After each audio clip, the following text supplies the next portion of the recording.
Alô, amigos! Aqui é do canal Falando de Seguros e hoje é um dia muito especial.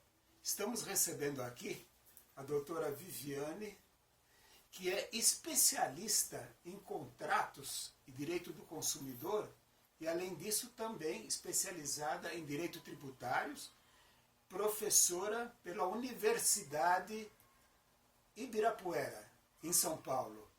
E hoje nós vamos poder dialogar com ela alguns assuntos, assim, no que diz a respeito de seguros, né?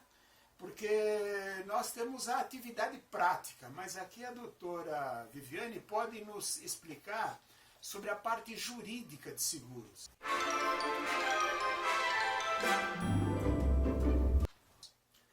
Doutora Viviane, há algumas pessoas que às vezes elas fazem algumas coisas inadvertidamente, ou aquela coisa do brasileiro, do jeitinho, tudo isso é possível, tudo aquilo é possível, se eu falar uma mentirinha aqui, uma coisinha ali, isso não vai ter nada, não vai dar repercussão nenhuma. O que a senhora acha disso? Olha, primeiramente, muito obrigada por estar aqui no seu canal. Eu acho que é uma grande oportunidade da gente levar um pouco, além dessa prática, um pouco de teoria para a pessoa saber exatamente quais são as regras do jogo. Porque quem não conhece a regra do jogo não consegue jogar bem o jogo. A gente pode até falar do futebol, né, que eu sou super perita. Se eu não sei o que é escanteio e o que é tiro de meta, como é que eu vou jogar o jogo? E é a mesma coisa quando a gente fala de direito, de contratos. Então isso é super relevante que a gente fale. Essa questão das pequenas mentirinhas que a pessoa fala, aqui não pega nada. Já ouvi vários alunos falando assim, professora, mas aqui é Brasil, aqui eu posso falar qualquer coisa. Eu já coloquei coisa que não era correta no formulário de seguro, mas quem lê formulário de seguro? E eu não sei se eu cheguei a te mandar um artigo que eu escrevi lá do meu blog, falando exatamente sobre a boa-fé nos seguros, né? Por exemplo, uma pessoa que é um prestador de serviços, aliás, que faz aquele seguro profissional. Sabe aquele seguro profissional? Certo. Vocês trabalham com esse seguro Também. lá, né? Então, por exemplo, a pessoa é um dentista, um cabeleireiro, e se, por exemplo, ele tem uma queda e quebra a mão, ele não consegue trabalhar, né? E aí o que acontece? Sabe o que tem gente que faz? Contrata o seguro, e aí quando há o sinistro, ele se serve desse seguro durante o sinistro, e aí o que acontece? A pessoa começa a melhorar, o que ela faz? Ao invés de avisar o seguro, falar assim, olha, seguro, olha, não preciso mais. Ela volta a trabalhar. Ela volta a trabalhar e acha que aquela renda é dela.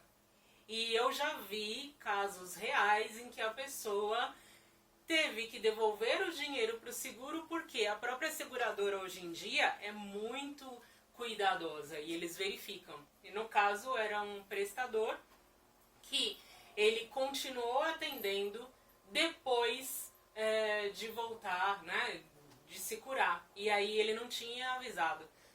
Isso é uma questão que demonstra a má fé daquele prestador. Doutora, é como a pessoa, por exemplo, que muda de endereço, né? No caso do seguro de automóvel, e não comunica.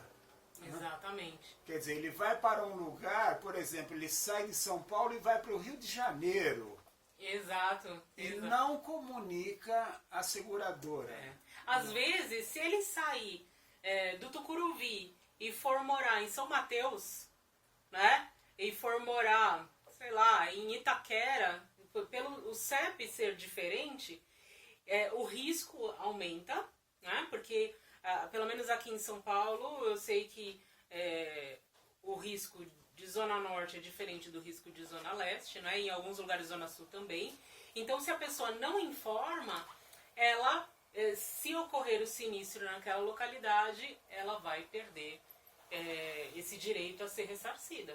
Há casos até ao contrário, né? A pessoa muda para um local onde o risco é menor, né?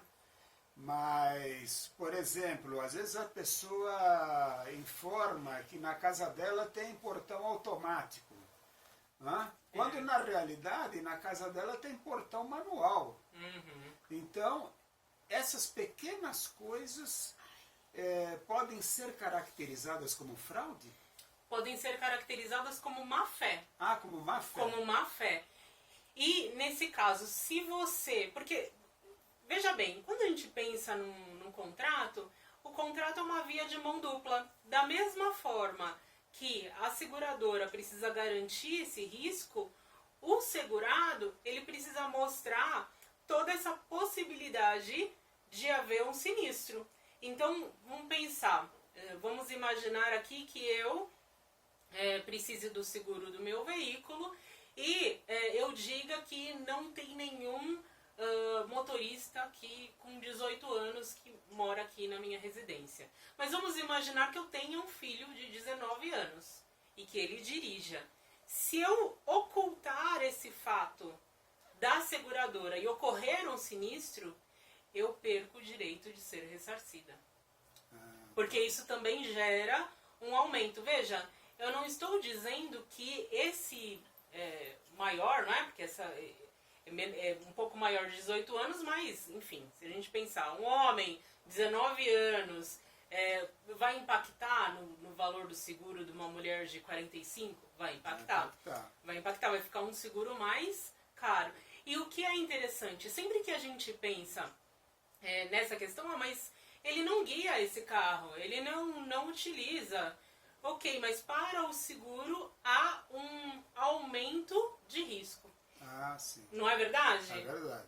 Então, a não ser que você se responsabilize, que ele nunca vai pegar, mas vamos imaginar, porque olha, a gente sabe como são às vezes esses adolescentes depois dos 18 anos, não é? Sim. Às vezes o pai fala, ó, você vai por ali, o jovem vai pelo outro caminho. Então a gente tem que pensar nessa contratação como uma via de mão dupla mesmo.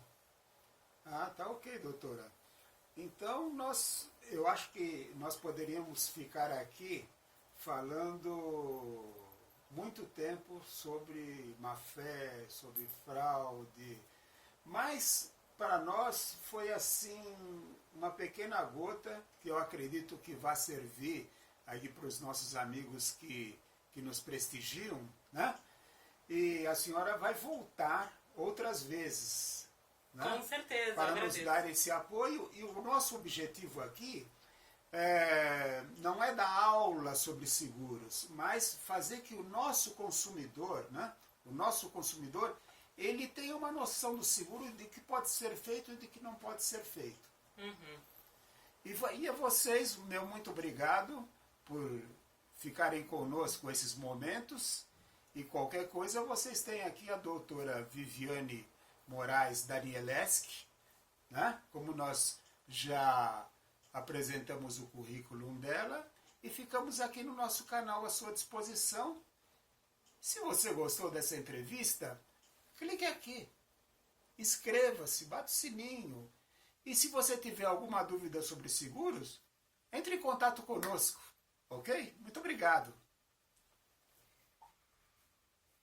E eu gostaria muito de agradecer essa oportunidade de participar desse vídeo e queria pedir para você que ainda não nos segue, que nos siga aqui no blog Cidadania 1000 e no canal Falando de Seguros, tá bom? Vai ser muito bom que a gente faça parte aí da sua história.